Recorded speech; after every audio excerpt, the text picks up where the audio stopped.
ফরিদপুর নামে একটি গ্রাম ছিল।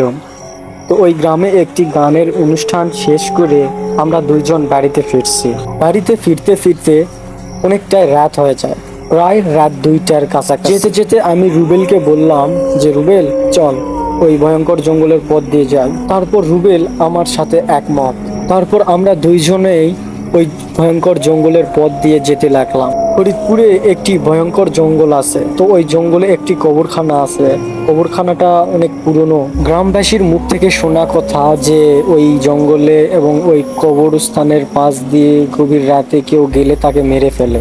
আমরা দুইজন এগুলো না ভেবে সোজা পথে হাঁটা ধরলাম। তো কিছুক্ষণ পর হাঁটতে হাঁটতে দেখলাম যে আকাশে অনেক বজ্রপাত হচ্ছে, তো মনে হয় বৃষ্টি আসবে। তারপর কিছুক্ষণ হাঁটতেই আমার মনে হলো যে একটি ঠান্ডা হাওয়া আমার গা বেয়ে চলে গেল। কিছুক্ষণ পর আমার একটু ভয় ভয় লাগে।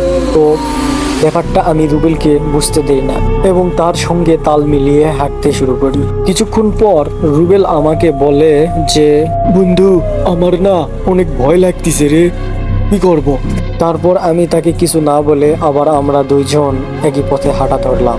কিছুক্ষণ পরে আমি রুবেলকে বলি যে কি ব্যাপার রুবেল, ভয় লাগতেছে? তারপর রুবেল কিছু একটা দেখতে পায়।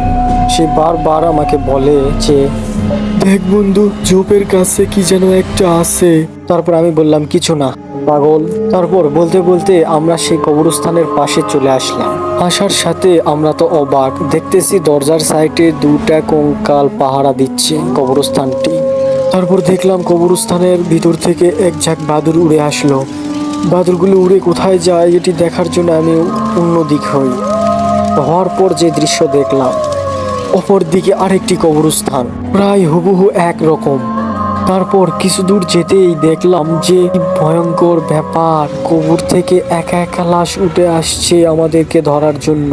তো আমরা সেটা দেখে অনেক ভয় পেয়ে যাই। কি ভয়ঙ্কর ব্যাপার, কি করতে যে এই দিক দিয়ে আসলাম, আমরা ওই দিক দিয়ে যাওয়াই ভালো ছিল।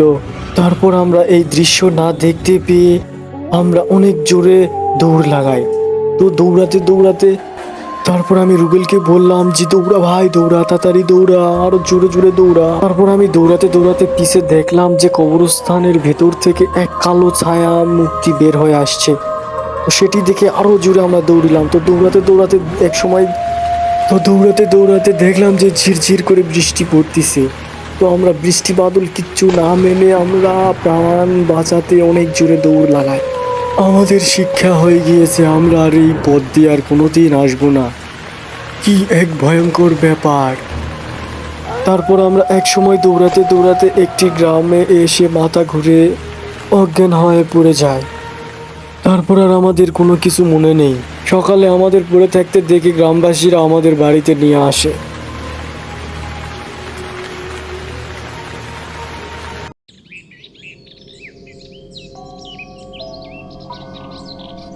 এই এই কে এটা, কে পড়ে আছে এটা?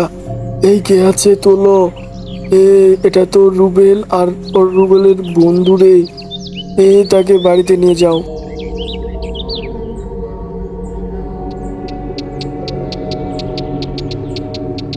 রুবেল, রুবেল, রুবেল ওঠ বাবা, ওঠ, তাড়াতাড়ি ওঠ, তোর সঙ্গে কথা আছে, ওঠ, সকাল হয়ে গিয়েছে।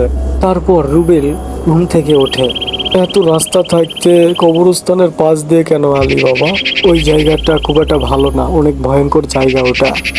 তোরা আসবি, রাস্তা দিয়ে আসবি, তোরা ওই জায়গা দিয়ে আসলি কেন? আজ থেকে 30 বছর আগের কথা।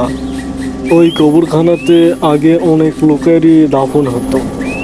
তারপর হঠাৎ করেই একদিন রাতে একটা ডাকাত দল ওই কবরস্থানে বাসা বাঁধে।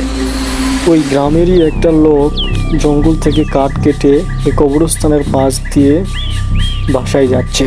তারপর ডাকাত দল তার উপর হামলা করে, তাকে মেরে জীবন্ত অবস্থায় ওই কবরস্থানে তাকে কবর দিয়ে দেয়। তারপর থেকে ভূতের উপদ্রব হয়। তো কোনো লাশ দাফন করতে গেলে সে দাফন করতে দেয় না। তো গাইজ, গল্পটি যদি ভালো লেগে থাকে তাহলে অবশ্যই লাইক, কমেন্ট, শেয়ার এবং চ্যানেলটি সাবস্ক্রাইব করবেন। ধন্যবাদ সবাইকে। আল্লাহ হাফেজ।